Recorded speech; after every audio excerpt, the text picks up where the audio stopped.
লিখেছেন কবি আবু জাফর ওবায়দুল্লাহ। কুমড়ো ফুলে ফুলে নুয়ে পড়েছে মাথাটা, সজনে ডাঁটায় ভরে গেছে গাছটা। আর আমি ডালের বড়ি শুকিয়ে রেখেছি।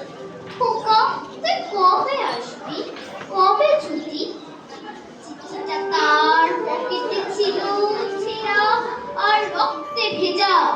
মাগো, ওরা বলে সবার কথা কেড়ে নেবে, তোমার কোলে শুয়ে গল্প শুনতে দেবে না। বলো মা, তাই কি হয়? তাই তো আমার দেরি হচ্ছে তোমার জন্য কথার ঝুড়ি নিয়ে। তবেই না বাড়ি ফিরবো। লক্ষ্মী মা রাগ করে না, মাত্র তার কথা পরে আর হাসে। তোর উপরে কি আর করতে পারি?